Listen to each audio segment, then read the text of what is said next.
ಇನ್ನು ನಟಿ ರಚಿತಾ ರಾಮ್ ವಿರುದ್ಧ ಮತ್ತೊಂದು ದೂರು ದಾಖಲಾಗಿದೆ. ಅರ್ಧಕ್ಕೆ ನಿಂತ ಸಿನಿಮಾ ರಚಿತಾ ರಾಮ್ ಕಾರಣ ಅಂತ ಆರೋಪವನ್ನ ಮಾಡಲಾಗ್ತಾ ಇದೆ. ನೋಡಿ, ರಚಿತಾ ರಾಮ್ ವಿರುದ್ಧ ಮತ್ತೊಂದು ದೂರು ದಾಖಲಾಗಿದೆ. ಸಿನಿಮಾ ಅರ್ಧಕ್ಕೆ ನಿಂತಿದೆ, ಇದಕ್ಕೆ ಕಾರಣ ರಚಿತಾ ರಾಮ್ ಅನ್ನುವ ಆರೋಪ.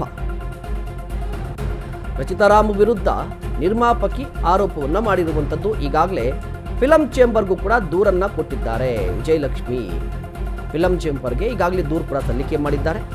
ಅಲ್ಲಿಗೆ ರಚಿತಾ ರಾಮ್ ವಿರುದ್ಧ ಮತ್ತೊಂದು ದೂರು ಕೂಡ ದಾಖಲಾಗ್ತಾ ಇರುವಂಥದ್ದು.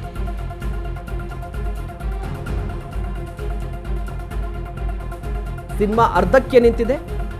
ಸಿನಿಮಾ ಅರ್ಧಕ್ಕೆ ನಿಲ್ಲಲಿಕ್ಕೆ ಕಾರಣ ಯಾರು ಅಂತ ಹೇಳಿದ್ರೆ ರಚಿತಾ ರಾಮ್. ಇದೇ ಕಾರಣಕ್ಕಾಗಿ ಅವರ ವಿರುದ್ಧ ಕ್ರಮ ಆಗಬೇಕು, ನನಗೆ ನ್ಯಾಯ ಬೇಕು ಅಂತ ಹೇಳಿ ವಿಜಯಲಕ್ಷ್ಮಿ ಅನ್ನೋರು ಫಿಲಂ ಚೇಂಬರ್ಗೆ ದೂರನ್ನ ಕೊಟ್ಟಿದ್ದಾರೆ. ರಚಿತಾ ರಾಮ್ ಇತ್ತೀಚೆಗೆ ಒಂದಿಷ್ಟು ವಿವಾದಗಳಲ್ಲಿ ಸಿಲುಕೊಂಡಿದ್ದಾರೆ.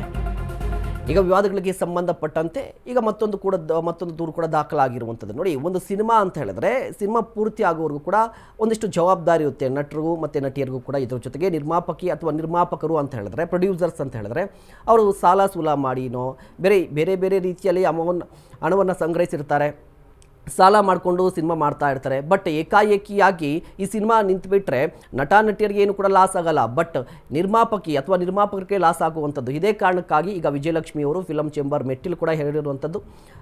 ರಚಿತಾ ರಾಮ್ ವಿರುದ್ಧ ದೂರು ಕೂಡ ಕೊಟ್ಟಿದ್ದಾರೆ. ಆದಷ್ಟು ಬೇಗ ನನಗೆ ಒಂದು ನ್ಯಾಯ ಕೊಡಿಸಿ ಅಂತ ಹೇಳಿ, ಕ್ರಮ ಅನ್ನೋದಕ್ಕಿಂತ ಕೂಡ ನ್ಯಾಯ ಕೊಡಿಸಿ. ಯಾಕೆ ಅಂತ ಹೇಳಿದ್ರೆ ಒಂದು ಸಿನಿಮಾ ಅರ್ಧಕ್ಕೆ ನಿಂತಿದೆ ಅಂತ ಹೇಳಿದ್ರೆ ಒಂದಿಷ್ಟು ಅಮೌಂಟ್ ಈಗಾಗಲೇ ಖರ್ಚಾಗಿದೆ.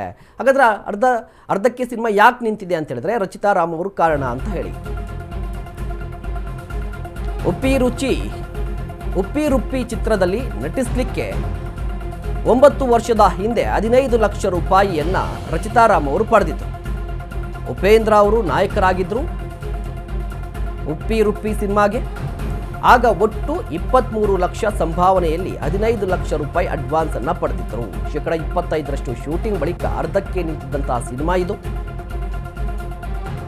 ರಚಿತಾ ರಾಮ್ರಿಂದ 1.5 ಕೋಟಿ ರೂಪಾಯಿಯನ್ನ ಕಳೆದುಕೊಂಡಿದ್ದಾರೆ ವಿಜಯಲಕ್ಷ್ಮಿ. ಸಿನಿಮಾ ನಿಂತು ಹೋಗಲು ರಚಿತಾ ರಾಮ್ ಕಾರಣ ಅಂತ ದೂರು. ಫಿಲಂ ಚೇಂಬರ್ಗೆ ದೂರನ್ನ ಸಲ್ಲಿಕೆ ಮಾಡಿದ್ದಾರೆ ನಿರ್ಮಾಪಕಿ ವಿಜಯಲಕ್ಷ್ಮಿ ಅವರು. ಉಪ್ಪಿ ರುಪ್ಪಿ ಈ ಸಿನಿಮಾ ಸೆಟ್ಟೇರಿತ್ತು 9 ವರ್ಷದ ಹಿಂದೆ. ಆಗ 15 ಲಕ್ಷ ರೂಪಾಯಿಯನ್ನು ಪಡೆದಿದ್ರು ಅಡ್ವಾನ್ಸ್ ರೀತಿಯಾಗಿ. ಬಟ್ ಈಗ ಸಿನಿಮಾ ಅರ್ಧದಲ್ಲಿ ನಿಂತು ಹೋಯಿತು. ಬಟ್ ಈಗ ರಚಿತಾ ರಾಮ್ ಅವರ ಕಾರಣಕ್ಕಾಗಿ ನನಗೆ ಕೋಟಿ ರೂಪಾಯಿ ಅಂದರೆ 1.25 ಕೋಟಿ ರೂಪಾಯಿ ನಷ್ಟ ಆಗಿದೆ ಅನ್ನೋದು ವಿಜಯಲಕ್ಷ್ಮಿ ಅವರ ಆರೋಪ. ಈ ಬಗ್ಗೆ ಇನ್ನಷ್ಟು ಮಾಹಿತಿಯನ್ನು ಪಡೆಯೋಣ. ನಮ್ಮ ಪ್ರತಿನಿಧಿ ರವಿ ನೇರ ಸಂಪರ್ಕದಲ್ಲಿ ಜಾಯ್ನ್ ಆಗ್ತಿದ್ದಾರೆ. ರವಿ, ಮುಖ್ಯವಾಗಿ ವಿಜಯಲಕ್ಷ್ಮಿ ಅವರ ಆರೋಪ ಏನು? ಇದಕ್ಕೆ ರಚಿತಾ ರಾಮ್ ಅವರು ಏನು ರಿಯಾಕ್ಟ್ ಮಾಡಿದ್ದಾರೆ? ಸಿನಿಮಾ ಏನು ಕತೆ ಇದು ಅಂತ ಹೇಳಿ. ಯಾಕಂತಂದರೆ ನಿನ್ನೆ ಕೂಡ ಸಂಜೆ ವೆಡ್ಸ್ ಗೀತಾ 2 ಸಿನಿಮಾ ವಿಚಾರ ಕೂಡ ಸಾಕಷ್ಟು ವಿಚಾರಗಳಲ್ಲಿ ಕೂಡ ನಿರ್ಮಾಪಕರು ಕೂಡ ವಾಣಿಜ್ಯ ಮಂಡಳಿಯ ಒಂದು ಅಧ್ಯಕ್ಷ ಅಂತಹ ನರಸಿಂಹರು ಕೂಡ ಭೇಟಿಯಾಗಿ ಅವರು ಕೂಡ ಒಂದು ದೂರನ್ನು ನೀಡಿದರು. ಸೊ ಎಲ್ಲೋ ಒಂದು ಕಡೆ ಸಿನಿಮಾ ಪ್ರಮೋಷನ್ ವಿಚಾರವಾಗಿ ಸಾಕಷ್ಟು ತೊಂದರೆಗಳನ್ನು ಮಾಡ್ತಾ ಇದ್ದಾರೆ, ಯಾವ ಪ್ರಮೋಷನ್ಗೂ ಬರ್ತಾ ಇಲ್ಲ ಅನ್ನೋ ಒಂದು ನಿಟ್ಟಿನಲ್ಲಿ ಕೂಡ ಸಂಜೆ ವೆಡ್ಸ್ ಗೀತಾ 2 ಸಿನಿಮಾದ ಒಂದು ನಿರ್ಮಾಪಕರಾದಂಥವ್ರು ಕೂಡ ಅಲ್ಲಿ ದೂರನ್ನು ನೀಡಿರುವಂಥದ್ದು. ಅದ್ರ ಜೊತೆಗೆ ಇವತ್ತು ನಾವು ನೋಡ್ತಾ ಇದ್ದರೆ 2017ರಲ್ಲಿ ಸಿನಿಮಾ ಶುರುವಾಗುತ್ತೆ ಉಪ್ಪಿ ರುಪ್ಪಿ ಅನ್ನುವಂಥ ಒಂದು ಸಿನಿಮಾ. ಸೊ ವಿಜಯಲಕ್ಷ್ಮಿ ಅವರು ಕೂಡ ಎಲ್ಲೋ ಒಂದು ರಚಿತಾ ರಾಮ್ ಅವರು 25 ಲಕ್ಷ ರೂಪಾಯಿ ಅವತ್ತಿನ ಏನೋ ಒಂದು ಸಂಭಾವನೆಯನ್ನು ಸಂಭಾವನೆ ಹೇಳಿರ್ತಾರೆ. ಅದರಲ್ಲಿ 17 ಲಕ್ಷವನ್ನು ವಿಜಯಲಕ್ಷ್ಮಿ ಕೊಟ್ಟಿರ್ತಾರೆ. ಯಾಕಂದರೆ ಉಪೇಂದ್ರ ಹಾಗೂ ಮುಖ್ಯ ಭೂಮಿಕೆಯಲ್ಲಿ ರಚಿತಾ ರಾಮ್ ಕೂಡ ಆ್ಯಕ್ಟ್ ಮಾಡುವಂಥದ್ದಾಗಿರ್ಬೋದು. ಸೊ ಎಲ್ಲ ಒಂದು ಕಡೆ ಈ ಸಿನಿಮಾವನ್ನು ಈ ವಿಚಾರ ಅಂತ ಬಂದಾಗ ಎಲ್ಲ ಒಂದು ಕಡೆ ಸೊ ಈ ಒಂದು ಬೆಳವಣಿಗೆಯನ್ನು ನೋಡ್ತಾ ಇದ್ದಾಗ ರಚಿತಾ ರಾಮ್ ಅವರು ಕೂಡ ಅವರ ಒಂದು ಯಾಕಂದರೆ ಇಲ್ಲಿ ಸಿನಿಮಾ ಸ್ಯಾಂಡಲ್ವುಡ್ನಲ್ಲಿ ಸಾಕಷ್ಟು ಬೇಡಿಕೆ ಇದ್ದಂತಹ ಒಂದು ಕಾಲದಲ್ಲಿರುವಂತಹ ನಟಿ. ಬಟ್ ಎಲ್ಲ ಒಂದು ಕಡೆ ಈ ಥರದ ದೂರುಗಳನ್ನು ನೀಡ್ತಿರುವಂಥದ್ದು, ಈ ಥರದ್ದು ಒಂದು ವಿಚಾರಗಳಲ್ಲಿ ಸಿನಿಮಾ ಟೀಮ್ಗಳಿಗೆ ಒಂದು ಸಹಕಾರ ನೀಡ್ತಿರುವಂಥದ್ದು ಎಲ್ಲ ಒಂದು ಕಡೆ ರಚಿತಾ ರಾಮ್ ಅವರಿಗೆ ಒಂದು ತೊಂದರೆ ಆಗ್ತಿದೆ ಅಂತಲೇ ಹೇಳ್ಬೋದು. ಯಾಕಂದರೆ ಈ ನಿಟ್ಟಿನಲ್ಲಿ ನಾವು ನೋಡ್ತಾ ಇದ್ದರೆ ಸಂಜೆ ವೆಡ್ಸ್ ಗೀತಾ 2 ಸಿನಿಮಾ ನಿರ್ಮಾಪಕರು ಕೂಡ ಇದೇ ನಿಟ್ಟಿನಲ್ಲಿ ಕೂಡ ಅವರಿಗೆ ಒಂದು ವಾಣಿಜ್ಯ ಮಂಡಳಿಗೆ ದೂರನ್ನು ನೀಡಿದ್ದಾರೆ. ಸೊ ಈ ಸಿನಿಮಾ ಕೂಡ ಅಷ್ಟೇ, ಮತ್ತು ಉಪ್ಪಿ ರುಪ್ಪಿ ಸಿನಿಮಾ ಕೂಡ ಅಷ್ಟೇ 2017 ಶುರುವಾಗುವಂಥದ್ದು 25% ಶೂಟಿಂಗ್ ಕೂಡ ಆಗಿರುತ್ತೆ.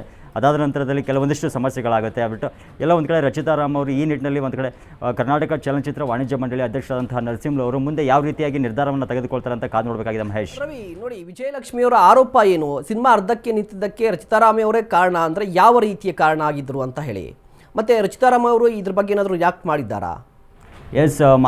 ಎಸ್ ಮಹೇಶ್, ಯಾಕಪ್ಪ ಅಂತಂದರೆ ಕೆಲವೊಂದು ವಿಚಾರಗಳನ್ನು ನೋಡ್ತಾ ಇದ್ದಾಗ ಒಂದು ಸಿನಿಮಾ ಅನ್ನುವಂಥದ್ದು ಒಬ್ಬ ನಾಯಕನ ಸೀಮಿತವಾಗಿರಲ್ಲ. ಅದ್ರ ಜೊತೆ ಇದ್ದಂತಹ ಕಲಾವಿದರಿರ್ಬೋದು, ತಂತ್ರಜ್ಞರಿರ್ಬೋದು, ಎಲ್ಲರೂ ಒಟ್ಟಾರೆಯಾಗಿ ಒಂದು ಸಿನಿಮಾವಂತ ಆಗುತ್ತೆ. ಬಟ್ ಎಲ್ಲೋ ಒಂದು ಕಡೆ ರಚಿತಾ ರಾಮ್ ಅವರು ವಿಚಾರ ಅಂತ ಬಂದಾಗ, ಡೇಟ್ಸ್ ವಿಚಾರ ಅಂತ ಬಂದಾಗ, ಎಲ್ಲೊಂದು ಕಡೆ ಕೆಲವೊಂದಿಷ್ಟು ಹೊಂದಾಣಿಕೆ ಆಗದಿರುವಂಥದ್ದು. ಯಾಕಂದರೆ ಆ 2017ರಲ್ಲಿ ಸಾಕಷ್ಟು ಬೇಡಿಕೆ ಇರುವಂತಹ ನಟಿಯಾಗಿದ್ದರು ರಚಿತಾ ರಾಮ್ ಅವರು. ಎಲ್ಲೋ ಒಂದು ಕಡೆ ನೋಡ್ತಾ ಇದ್ದಾಗ ಕೆಲವೊಂದಿಷ್ಟು ಡೇಟ್ಗಳ ಸಮಸ್ಯೆ ಇರಬಹುದು, ಆ ಒಂದು ಭಿನ್ನಾಭಿಪ್ರಾಯಗಳೆಲ್ಲಾದರೂ ಮೂಡಿದ್ವಾ ಅಂತ ಕಾದು ನೋಡಬೇಕಾಗಿದೆ ಮಹೇಶ್. ಧನ್ಯವಾದ ರವಿ ತಮ್ಮೆಲ್ಲ ಡೀಟೇಲ್ಸ್ಗಾಗಿ.